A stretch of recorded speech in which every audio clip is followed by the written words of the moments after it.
దివ్య క్షేత్రంలో అంగరంగ వైభవంగా శ్రీ సీతారామచంద్ర స్వాములు గోదావరి నదిలో జల విహార తెప్పోత్సవ వేడుక వేలాదిగా తరలివచ్చిన భక్తులు.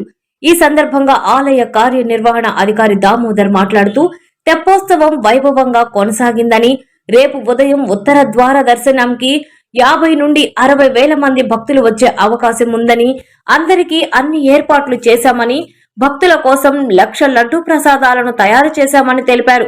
దేవాదాయ శాఖ అదనపు కమిషనర్ శ్రీనివాస్ మాట్లాడుతూ రేపు జరిగే ఉత్తర ద్వార దర్శనానికి అన్ని ఏర్పాట్లు పూర్తి చేశామని, సెక్టర్లు ఏర్పాట్లు ఇతరత్ర కార్యక్రమాలను అన్ని శాఖలకు నిర్వహించిన బాధ్యతలు అప్పచెప్పడం జరిగిందని తెలిపారు.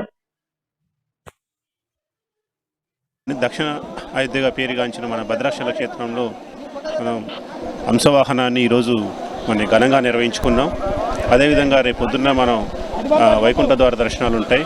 మరి భక్తులు మనకు అధిక సంఖ్యలో వచ్చే అవకాశం ఉన్నది కాబట్టి మనకి సుమారు 60,000 నుంచి 80,000 మంది వచ్చే అవకాశం ఉంది. వాళ్ళందరినీ కూడా మనం దృష్టిలో పెట్టుకొని వాటికి ఇక్కడ మనం పవిత్ర గోదావరి నది తీరాన టెంట్స్, తర్వాత వాళ్ళకి మరుగుదొడ్లు, తర్వాత తాత్కాలిక డ్రెస్సింగ్ చేంజెస్ రూమ్స్ కూడా ఏర్పాటు చేయడం జరిగింది.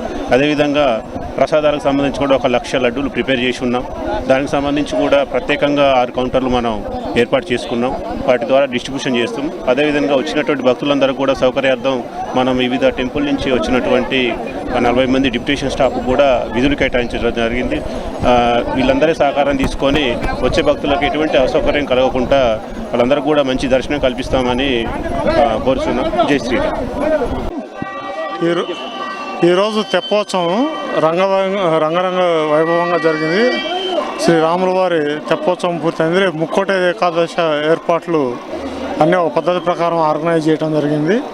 వచ్చే భక్తులకు ఎటువంటి ఇబ్బందులు కలగకుండా ఆయా సెక్టార్లో విభజించినట్టు డ్యూటీ పాయింట్స్ అన్ని అలాట్ చేసాం. సిస్టమేటిక్గా దర్శనం కలిగించడానికి ఏర్పాట్లు చేసినాం.